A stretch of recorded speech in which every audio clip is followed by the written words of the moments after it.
BTech లో ఉన్నప్పుడు love చేసుకున్నాం మేడం. అంటే పెళ్లి చేసుకుందాం అనుకుంటున్నాం మేడం. ఈ విషయం వాళ్ళ నాన్నగారికి తెలిసింది మేడం. తెలిస్తే వాళ్ళ మా ఇంట్లో బెదిరించారు మేడం. మా నాన్నగారికి మేము తెలిసిన తర్వాత ఎంత చెప్పినా ఎంత ఒప్పించినా కానీ అసలు వినడం లేదు. నన్ను బెదిరించడం కానీ లేదంటే తినని బెదిరించి వీళ్ళ అమ్మ నాన్నని బెదిరించి కొట్టడం, ఇతను ఒకసారి కొట్టారు కూడా. ఎంత బతిమలాడినా ఎంత రిక్వెస్ట్ చేసినా కానీ ఒప్పుకోవడం లేదు. ఇంకా మాకు చనిపోవడం తప్ప వేరే ఆప్షన్ లేదు మేడం. మీ చనిపోవడం పాడుగాను వచ్చిన కానీ అదే డైలాగ్ చెప్తున్నారు. అంత ఈజీ అయిపోయిందమ్మా మీకు. హలో డాడీ, నేను గౌతమ్ అని మాట్లాడుతున్నాను డాడీ. రెక్కలు ముక్కలు వర్క్ చేసి పిల్లలను డెవలప్ చేస్తే ఎవడో కూడా వచ్చి కొంగిస్కా గొట్టంగాడు వచ్చి మాట్లాడితే అట్లా మాట్లాడకూడదండి. మీరు పెద్దోళ్ళు అయ్యండి, మనం అట్లా మాట్లాడకూడదు కదండి. తనకు అవకాశం ఇవ్వాలి కదా నాన్న. మీరు అవకాశం ఇవ్వాలి అతనికి. ఏం అర్హత ఉందని ఇస్తారమ్మా అవకాశము? దోసల కూతురువేనా? మాది వచ్చేసి తెలంగాణ, తనది వచ్చేసి ఆంధ్ర. కమ్యూనిటీ వైజ్ కూడా డిఫరెన్స్ మాది. కమ్యూనిటీ ఒకటి, ఇద్దరు రాష్ట్రాలు వేరు, రాష్ట్రాలు దాటిన ప్రేమలు. అబ్బాయిని కుట్టడం కానీ వాళ్ళ అమ్మ నాన్నని బెదిరించడం కానీ ఇదే చేస్తున్నారు. మా బిడ్డలు ఈ విధంగా చేస్తే ఆ బాధ ఎలా ఉంటుందో మేము అర్థం చేసుకోగలం. మీరు చెప్పిన ప్రతి సమస్య కూడా నిజంగా మీకు బాధ కలిగించేటటువంటి విషయం. తల్లిదండ్రులు నమ్ముకోవడం పిల్లల్ని తప్ప, అసలు పిల్లల్ని కనడమా తప్ప. నాన్న ఇలా మాట్లాడితే నాకు చనిపోవడం తప్ప వేరే దారి లేదు నాన్న. నేను అందుకనే ప్రేమించినావు కాబట్టి చావు. నేను చస్తా ఇక్కడ, నేను చస్తా, ఇక్కడ ఉన్న వాళ్ళందరూ చస్తాం ఇక్కడ. ఇలా పిల్లలు కానీ వెళ్ళిపోతేనండి మాకు ఒక హైకోర్టు అంటే మనకు చట్టం ఒక అవకాశం కలిగించింది. ఈ వయసులో మళ్ళీ మొదటి నుంచి టెన్షన్స్ ఏంటి మేడం? ఏ పిల్ల కోసం అయితే మనం ఇంత కష్టపడ్డామో ఆ పిల్ల కోసం మళ్ళీ మొదటి నుంచి ఆలోచించాల్సిన పరిస్థితికి వచ్చింది జీవితం. ఇదంతా కూడా అబ్బాయి ఖచ్చితంగా వాడు ఒక రోగం తెలిసింది, సబ్జెక్ట్ ఫెయిల్ అయ్యాడంట.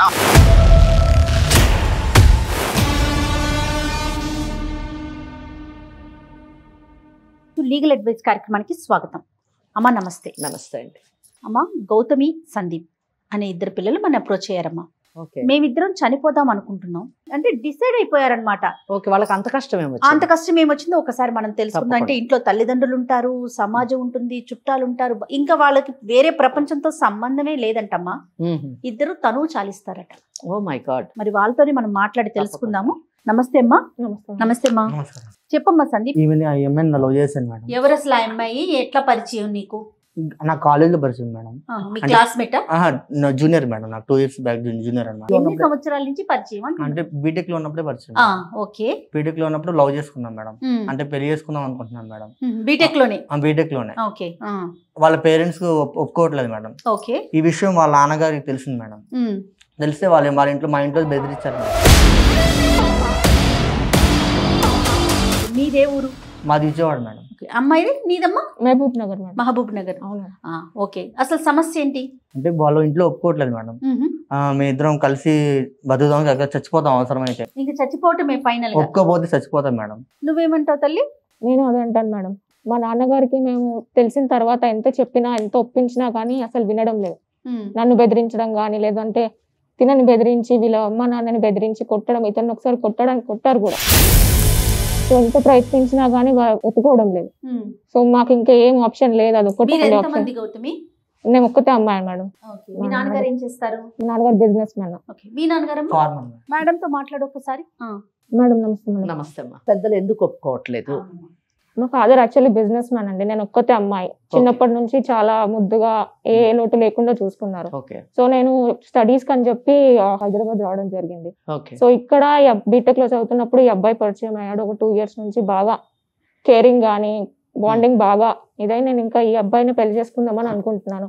అది మా నాన్నగారితో చెప్పాను. బట్ మా నాన్నగారు అస్సలు మమ్మల్ని మీతో పాటు బీటెక్ చేశారు కానీ ఉద్యోగం లేదు. ప్రయత్నిస్తున్నాడు. అంటే ఎంతకాలం అయింది బీటెక్ కంప్లీట్ అయ్యి? చదువుతున్నారా? అయిపోయింది. 2 years అయిపోయింది మేడం. కంప్లీట్ అయ్యి 2 years అవుతుంది. మీరు ఇంకా చదువుతున్నానండి. 4th year అండి. ఓకే. సో అదే చెప్పాను కానీ వినడం లేదు. చంపేస్తా అంటున్నారు. ఉద్యోగం లేకపోవటం ఒక్కటే సమస్య, ఇంకేమైనా సమస్యలు ఉన్నాయా వారికి? వాళ్ళకి ఉద్యోగం కాకుండా వీళ్ళది పేద ఫ్యామిలీ మేడం. మీ నాన్నగారికి తెలుసా వాళ్ళ ఫ్యామిలీ బ్యాక్గ్రౌండ్ గురించి ఇవన్నీ నువ్వు చెప్పావా? మాట్లాడారా ఆయన? మాట్లాడారండి. సో అయినా కానీ వెళ్ళి బెదిరించడం కానీ, ఎలా చేసుకుంటావు, కొట్టడం కానీ ఇలా చేశారు మేడం. ఎంత బతిమలాడినా, ఎంత రిక్వెస్ట్ చేసినా గానీ ఒప్పుకోవడం లేదు. ఇంకా మాకు చనిపోవడం తప్ప వేరే ఆప్షన్ లేదు మేడం. మీ చనిపోవడం పాడుగాను వచ్చిన కానించి అదే డైలాగ్ చెప్తున్నారు. అంత ఈజీ అయిపోయిందమ్మా మీకు. మీ ఇంట్లో పరిస్థితి ఏంటి? ఒప్పిస్తాను మేడం. నువ్వు ఒప్పిస్తావా? మేడం ఇంట్లో కొద్దిగా నేను అదే ఏదో మంచి కష్టపడి జాబ్ తెచ్చుకొని అమ్మాయిని చూసుకుందామనే ఉద్దేశంతో ఉన్నాను మేడం. వాళ్ళకి చెప్తే వాళ్ళ పేరెంట్స్ ఒప్పుకోకుండా మా పేరెంట్స్ మీద బెదిరిస్తారు మేడం. ఇంటికి వచ్చి కొట్టి అదంతా బెదిరించడం అవసరం, వాళ్ళు కొట్టి మేమే ఇద్దరం కలిసి చచ్చిపోతాను మేడం. 2 years నుంచి నువ్వేమన్నా ట్రయల్స్ లో ఉన్నావా? జాబ్ కోసం ట్రై చేస్తున్నా? అంటే బ్యాక్లాగ్స్ ఉన్నాయి మేడం, అవి కొద్దిగా క్లియర్ చేసుకున్న తర్వాత చేసుకుందాం అని చెప్పి మేడం. మీ ఇద్దరు పెళ్లి చేసుకుని ఎలా బతుకుతారు? నువ్వు తన్నెలా పోషిస్తావు? రేపొద్దున అంటే మీ ఇద్దరేనా? రేపు మూడో వాళ్ళు వస్తారు మీ జీవితంలోకి, ఎలా పోషిస్తావు నువ్వు? ఏదో పని చేసుకుంటా మేడం. అంటే ఇది సినిమా కాదు కదా నాన్న. ఏదో ఒక పని చేసేసుకొని తెల్లారిపాటికి నువ్వు కోటేశ్వరుడైపోయి ఉద్యోగం చేసేసుకొని సంపాదించేసేయడానికి ప్రాక్టికల్ గా ఆలోచించండి. అదే ఇబ్బంది పడుతున్నారేమో వాళ్ళ నాన్నగారు. ఇక్కడ మేడం ఒక్కటి, వాళ్ళ తల్లిదండ్రులు ఎందుకు వద్దంటున్నారు అన్నదే ఆలోచించాలి. అవునమ్మా. తల్లిదండ్రులు ఎప్పుడు కూడా వ్యతిరేకిస్తుంటారు, ఆనాటి నుంచి ఈనాటి మటుకు కూడా. ఎందుకు వ్యతిరేకిస్తారంటే వాళ్ళు ప్రేమకి వ్యతిరేకులు కాదు, శత్రువులు కాదు. వాళ్ళు కేవలము వాళ్ళ భవిష్యత్తు, ప్రేమికుల యొక్క భవిష్యత్తు ఎలా ఉంటుంది అని చూడగలుగుతారు వాళ్ళ జీవితానుభవంతో. అమ్మ అసలు నీకు ఎందుకు ఇష్టం? Madam caring madam. మా నాన్న కంటే బాగా చూసుకున్నాడు. ఒకరినొకరిని అర్థం చేసుకోవడంలో కానీ, నాకు ఏ ప్రాబ్లం వచ్చినా కానీ మా నాన్న కంటే ఎక్కువ బాగా చూసుకున్నాడు. సో అది అర్థం చేసుకోవడం నాకు చాలా బాగా నచ్చింది. ప్రేమ చూపించేది, నాకు నా జీవితాంతం కలిసి ఉంటుందా అని చెప్పి పాపం మాట్లాడేది నాతో. అలాంటి వాళ్ళు నాతో లైఫ్ లాంగ్ బాగుంటారని అనుకుంటాం కదా మేడం. మాటలు కాదు కదా మేడం, వాళ్ళు పెట్టినా పెట్టకపోయినా మాటలు అనేవాళ్ళు మేడం. ఆ మాటలకి ప్రేమించి నాకు కనెక్ట్ అయ్యాయి మేడం కొంచెం బాగా. గౌతమి ఒక పేద పిల్లోడిని ఎంచుకొని ఆయనలోని ఏమీ ఆశించకుండా తన జీవితం ఆ పేదరికంలో ఎలా కొనసాగుతుందో తను అర్థం చేసుకునే వయసు ఉంది, చదువు ఉంది. అలాగే ఆ అబ్బాయి కూడా తన యొక్క సహాయాన్ని లేదా తన యొక్క మాటల తీరుని ఇవన్నిటిని మెచ్చుకోవడం, ఆ సంస్కారాన్ని గౌరవించడం కూడా ఒక మంచి విషయం. కానీ ఇక్కడ పెద్దలు ఎందుకు వద్దంటున్నారు అన్న విషయానికి చాలా కారణాలు ఉండి ఉండొచ్చు. కానీ ఆ కారణాలు ఏంటో వీలైనంత మటుకు వాళ్ళ తల్లిదండ్రుల ద్వారా మనం వింటే బాగుంటదేమో అని నేను అనుకుంటున్నాను. మీ నాన్నగారితో ఏమన్నా మాట్లాడదామా? ఒకసారి మాట్లాడతారంటావా? ఆయన మాట్లాడదాం. మాట్లాడేకి ముందు బలమైన కారణాలు ఏమైనా ఉన్నాయా? మేడం మాది వచ్చేసి తెలంగాణ, తనది వచ్చేసి ఆంధ్ర. కమ్యూనిటీ వైజ్ కూడా డిఫరెన్స్ మాది. సో ఈ రీజన్స్ మా నాన్నకి కమ్యూనిటీ ఒకటి, ఇద్దరు రాష్ట్రాలు వేరు, రాష్ట్రాలు దాటిన ప్రేమలు. ఇంకా డబ్బు మెయిన్. మేము బాగా రిచ్ ఫ్యామిలీ, వాళ్ళది వచ్చేసి అసలు ఏం లేదు. న్యాచురల్లీ ఉంటది అది. గౌతమి కాల్ చేయనా? హలో హలో డాడీ, నేను గౌతమని మాట్లాడుతున్నా డాడీ. ఎందుకు ఫోన్ చేసినావు? డాడీ ఏంటి డాడీ ఎలా అంటావు? అసలు నీకు ఒక తండ్రి అనే గౌరవాన్ని నువ్వు ఇస్తున్నావు ఫస్ట్? డాడీ అలా కాదు డాడీ, నేను చెప్పిన మాట కూడా మీరు వినాలి కదా. ఏం వింటావమ్మా? మిమ్మల్ని కని పెంచి కష్టపడి ఇన్ని సంవత్సరాలుగా అల్లారు ముద్దుగా చూసుకుంటే మీ అంతకు మీరు కాళ్ళు వచ్చి రెక్కలోకి వచ్చి ఎగిరిపోతే మేము ఎంత తిప్పలు పడుతున్నావు ఇక్కడ. ప్రేమించిన వాడిని కూడా మీరు ఒకసారి అర్థం చేసుకోవాలి కదా నాన్న. ఏది ప్రేమించుకోవాలమ్మా? ఏది ప్రేమించుకోవాలి? ప్రేమించేవాడికి ఒక అర్హత ఉంటుంది. ఫస్ట్ ఆఫ్ ఆల్ గుర్తుపెట్టుకో. నేను ఎంత అల్లారు ముద్దుగా చూసుకున్నావో ఇక్కడ మొత్తం ఊళ్ళో తల మొత్తం ఎత్తుకోకుండా చేసిన పరిస్థితి తెచ్చావు నువ్వు. అలా కాదు నాన్న, నేను మీకు చెప్పాను కూడా కదా, మీరు ఒకసారి చూసి ఒక అతనికి అవకాశం ఇవ్వాలి కదా నాన్న. మీరు అవకాశం ఇవ్వాలి అతనికి. ఏం అర్హత ఉందని ఇస్తారమ్మా అవకాశము? నువ్వు అసలు నా కూతురువేనా? ఎంత ముద్దుగా చూసుకున్నా నువ్వు కాలు కింద పెడితే కందిపోతుందేమో నా కూతురని రెక్కలు ముక్కలు కష్టపడి నీ కోసం ఇంత చేస్తే కాళ్ళు కొని నువ్వు కావాల్సిన ఫోన్లు అందిపిస్తే నువ్వు ఒక్క దెబ్బతో తండ్రి అనే విషయాన్ని మర్చిపోయినావు నువ్వు. నాన్న ఇలా మాట్లాడితే నాకు చనిపోవడం తప్ప వేరే దారి లేదు నాన్న. చనిపోమ్మా, ఇక్కడ మేము కూడా వస్తూనే ఉన్నాం తెలుసా. ఊర్లో తల ఎత్తుకోలేక ఎట్లుందంటే పరిస్థితి. ఎక్కడ కూతురు ఎక్కడ ఏ సమాధానం చెప్తావు? ఎక్కడ పోయినా చెప్తావు? నాన్న మీకు ఊరు పరువు కావాలా, మీకు కూతురు ఇది కావాలా నాన్న చెప్పండి. నువ్వు కూడా ఆలోచించాలి, ఆ విషయాన్ని నువ్వు కూడా ఆలోచించాలి. నువ్వు గౌరవం ఏమిచ్చినావు, ఇంత కష్టపడి పెంచినావు కదా, ఒక్కసారి ఒక్క నిమిషం నువ్వు ఆలోచించావా? మా నాన్నగారు ఎంత నా కోసం చేశారు, ఏది కావాలంటే అది ఇప్పించారు, ఏది కావాలంటే చేశారు. అలాంటి నాన్నకి ఒక మాట చెప్పాలి, నాన్నకు కూడా ఒక ఇష్టాలు ఉంటాయని నువ్వు ఏనాడైనా చెప్పినావా? నాన్న నేను ప్రేమించాను కానీ పెళ్లి మాత్రం చేసుకోలేదు కదా నాన్న, అది మీకు ఒప్పించి చేసుకుందామని నేను ఇప్పటిదాకా మీరు బతిమలాడుకుంటూనే వచ్చాను. కానీ మీరు మాత్రం అబ్బాయిని కుట్టడం కానీ వాళ్ళ అమ్మ నాన్నని బెదిరించడం కానీ ఇదే చేస్తున్నారు. ఇద్దరిని చంపుతానని చెప్తున్నా, మంచిగా చెప్తున్నా. నేను ఇంకా మంచిలో చెడు లేదు, అయిపోయింది. అయినా ఒక విషయం అమ్మా, నీకు చాలా సార్లు చెప్పినా, మన స్టేటస్ ఏంటి, మన పద్ధతులు ఏంటి, మనం ఏంటి, అసలు అవతల వాడికి ఒక చదువు ఉందా, చదువుకుని పాస్ అయ్యిందా, ఉద్యోగం చేసే అర్హత ఉందా, అతనికి ఏం ఆలోచించాడు అసలు? చేస్తాడు నాన్న, ట్రై చేస్తున్నాడు. నేను అదే చెప్తాను కదా, పాస్ అయ్యిందా? అవ్వలేదు కానీ ట్రై చేస్తున్నాడు నాన్న. మళ్ళీ ఇప్పుడు బ్యాక్ రాస్తున్నాడు. నువ్వు చూస్తలేవా మన ఫ్యామిలీలో ఫారిన్ కంట్రీస్ వెళ్ళిన వాళ్ళే, చదువుకున్న వాళ్ళకి ఉద్యోగాలు లేక రోడ్ల మీద పెట్రోల్ బంకులో పనిచేస్తున్నారు. ఈ ఊర్లలో ఉండే వాళ్ళు వీళ్ళు ఎలా నేర్చుకుంటారు, ఎలా పాస్ అవుతారు, ఎలా నిన్ను పోషిస్తారు, ఎలా చెప్పు, నువ్వే చెప్పు. ఏదో ఒక రకంగా పెట్టి పోషిస్తారు. ఏదో ఒక రకంగా ఎట్లా పోషిస్తారు? నాకు అర్థం కాదు, ఏదో రకంగా ఎట్లా పోషిస్తారు?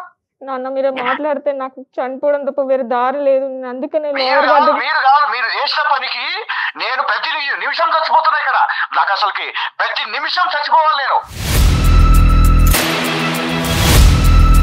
మీరు ఎంత పని చేశాడు, చెప్పకుండా చెయ్యకుండా ఒక మాట అడగాలి కదా. నీకు ఏం తక్కువ చేసినావు? నేను ఏం తక్కువ చేసినావమ్మా మీకు?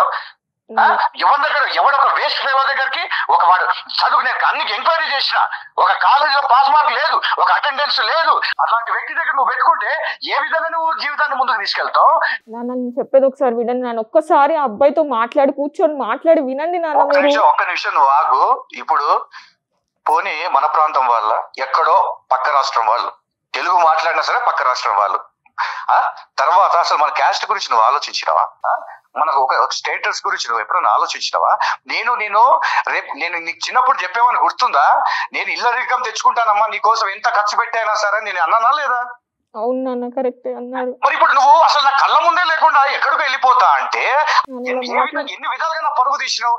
ఊర్లో ఉండే పరిస్థితి లేదు, బయటకు వెళ్ళి కదలడానికి లేదు, కులం వాళ్ళు అడుగుతున్నారు. ఏంది ఇది? నాన్న ఇలా మాట్లాడితే నాకు చనిపోవడం తప్ప వేరే దారి లేదు నాన్న. నేను అందుకనే ప్రేమించినావు కాబట్టి చావు, నేను చస్తా ఇక్కడ ఉన్న వాళ్ళందరూ చస్తాం ఇక్కడ. నువ్వు ఒకదానివే కాదు, నీ వల్ల అందరు సమస్యలు అనుభవిస్తున్నారు. నాకు ఎంత నరకం ఉందంటే, నేను ఎప్పుడు నా జీవితంలో నాకు ఆస్తులు లేకపోయినా, తల్లిదండ్రులు ఇచ్చినా లేకపోయినా నేను ఎప్పుడు బాధపడలే. నా కూతురు కూతురు కూతురు కూతురు అని చెప్పుకొని తిరిగినా కదా, అదే చివరికి నాకు శాపంగా మారిపోయింది. మీరు కూతురు అని అంటున్నారే కానీ మీరు అలా అర్థం చేసుకోవట్లేదు నాన్న. మీరు నేను ప్రేమించానని చెప్పినప్పుడు ఒక్కసారి కూర్చొని మాట్లాడాలి కదా. నేనైతే రాను నాన్న, నేను ఉంటే ఆయనతోటే ఉంటాను, పెళ్ళంటూ చేసుకుంటే అబ్బాయినే చేసుకుంటాను. నేను నాకు అర్థం అయితలేదు ఎందుకు ఇట్లా మాట్లాడుతున్నావు, పక్కన మాట్లాడిస్తున్నాడా? నాన్న నేను చనిపోతాను నాన్న మీరు ఇట్లా చేస్తే. సావే, నువ్వు సావు, లేదంటే నేనే వచ్చి చంపుతా. ఎక్కడ చెప్పండి. ఆగండి ఒకసారి ఇటువమ్మా. హలో, నమస్తే అండి. నేను జయానండి, సుమన్ టీవీ నుంచి మాట్లాడుతున్నాను, లీగల్ అడ్వైజ్ అనే ప్రోగ్రామ్ నుంచి. పాప అంటే తప్పుగా అనుకోకండి, మీ బాధని మేము అర్థం చేసుకోగలము. స్టూడియోకి వచ్చిందండి పాప, గౌతమి అండ్ తన బాయ్ ఫ్రెండ్ని తీసుకొని ఇక్కడికి వచ్చింది. నాతో పాటు లీగల్ అడ్వైజర్ మన వెంకటేశ్వరి గారు ఉన్నారండి. పిల్లలు అంటే ఎలాంటి నిర్ణయంలో ఉన్నారు అంటే ఇంకా ఇదే ఫైనల్ అన్నట్లుగా మాట్లాడేసరికి ఒకసారి మీతో మాట్లాడదాము, ఏంటి అసలు ఈ పరిస్థితికి గల కారణాలు ఏంటి అనేసి కాల్ చేశానండి. నేనే చేయమన్నాను. మేడం, ఇది చెప్పాలంటే ఒక తండ్రిగా పరువు తక్కువ, సిగ్గు తక్కువ విషయాలు ఇవన్నీ కూడా. కాకపోతే నాలాగా ఈ తండ్రుల ఆవేదనలు కూడా నేనంటే ఏం మాట్లాడే పొజిషన్ లేను మేడం. ఎందుకంటే ఎట్లా ఉందంటే పరిస్థితి చెప్పలేము. ఇక్కడ మాకు ఊర్లో నేను ఎంతో అల్లారు ముద్దుగా పెంచుకున్న అమ్మాయి ఈరోజు ఇలా చేస్తుందంటే అది ఒక తండ్రిగా అంటే సరే ఈ సమాజంలో తండ్రులు పడుతున్న కష్టాలు నష్టాలు కూడా మీరు తెలుసుకోవాల్సిందే. తప్పకుండా అండి, తప్పకుండా. మీకు ఆ గౌరవం ఇవ్వాలన్న ఉద్దేశంతోనే మీకు ఒకసారి ఫోన్ చేయమని చెప్పాం. పిల్లల మాట వినకుండా మీరు అంగీకరించకపోవటానికి బలమైన కారణాలు మీ వైపున ఉన్నవి. మేడం ఇక్కడ ఏంటంటే అండి, చాలా మంది సెంటిమెంట్ ఫెలోస్ గా చాలా మంది ఉంటారు. చిన్నప్పటి నుంచి అందరూ కూడా ఈ కాలంలో ఎవరు లేరు. కానీ తండ్రిగా మాత్రం ప్రతి ఒక్క వ్యక్తి ఇలానే ఆలోచిస్తాడని మాత్రం నేను ఒక తండ్రిగా అనుకుంటున్నా. అయితే ఒక అమ్మాయిని అసలు ఒక అమ్మాయి పుట్టంగానే అమ్మాయి భవిష్యత్తు గురించి ఆ అమ్మాయి ఇలా ఉండాలి, ఇలా తిరగాలి, ఇలా ఒక అబ్బాయితో ఇచ్చి పెళ్లి చేయాలి, ఇలా ఫ్యూచర్ లో వాళ్ళు ఒక ఇంట్లో ఉంచాలి అని మేము కష్టపడింది ఎందుకు మేడం? చిన్నప్పటి నుంచి కూడా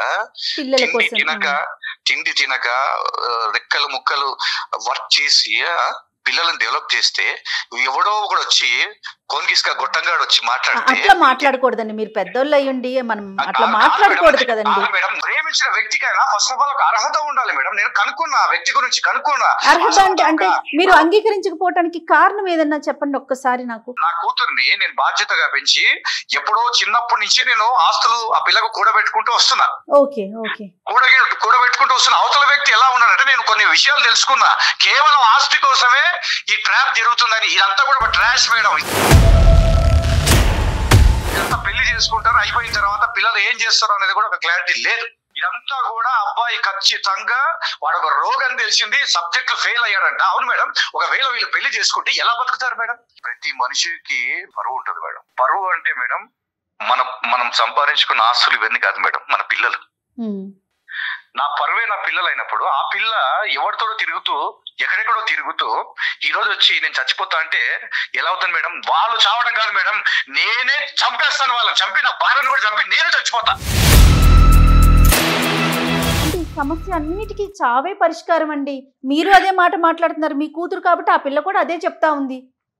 మరి ఏం చేయాలి మేడం? ఇప్పుడు పరువు పోయి ప్రతిష్ట పోయి అసలు ఊర్లో నేను నిజంగా మేడం ఒక తండ్రిగా చెప్పాలంటే నా వల్ల బతుకుతున్నామంటే బతుకుతున్నాం మేడం, అంతే. కాదండి, నాతో పాటు అమ్మ అడ్వకేట్ వెంకటేశ్వరి గారు ఉన్నారు. ఒక్కసారి మాట్లాడండి అమ్మతో. హలో హలో నమస్కారం అండి మేడం. నమస్తే అండి.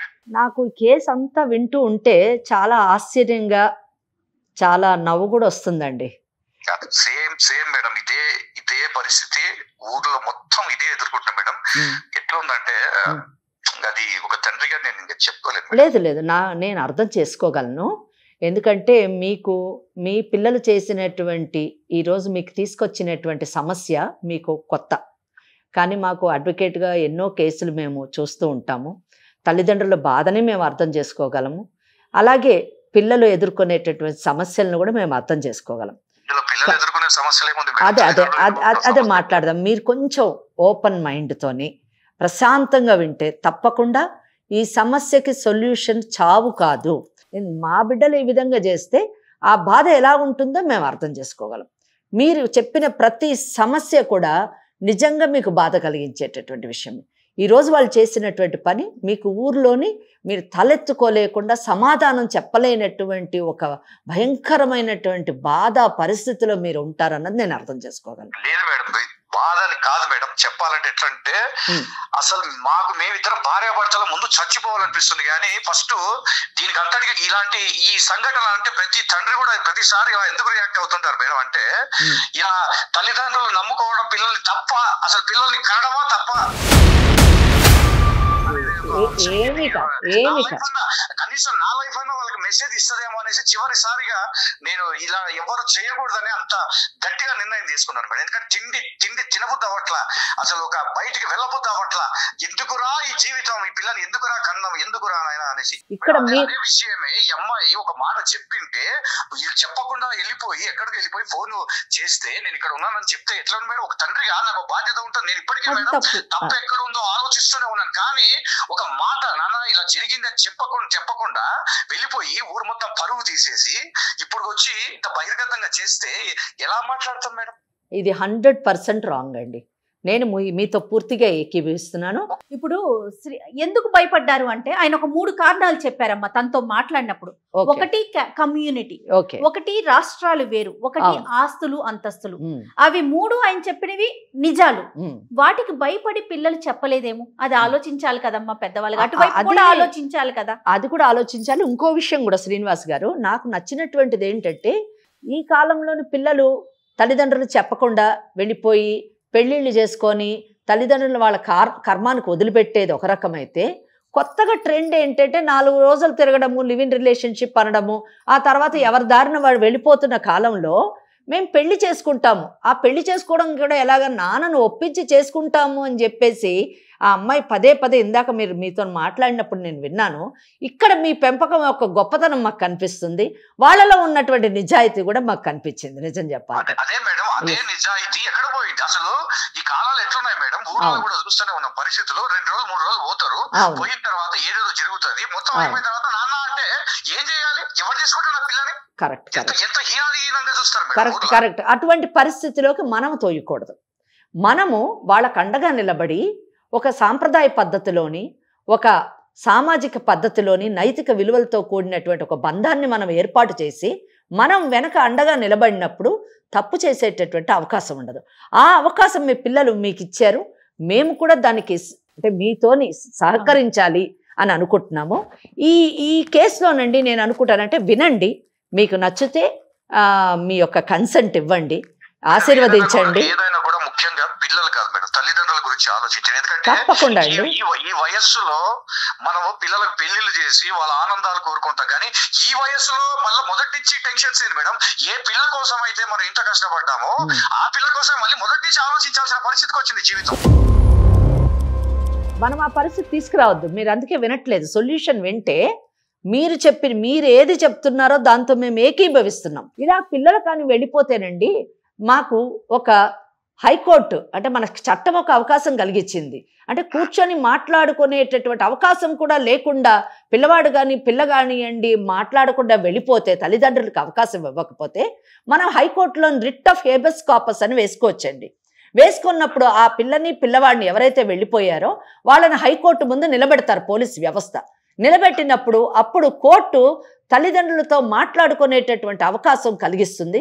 అప్పుడు కూర్చొని పిల్లలతో మాట్లాడి ఆ సమస్యని పరిష్కరించుకునేటటువంటి కేసులు, సందర్భాలు చరిత్రలో ఉన్నాయండి.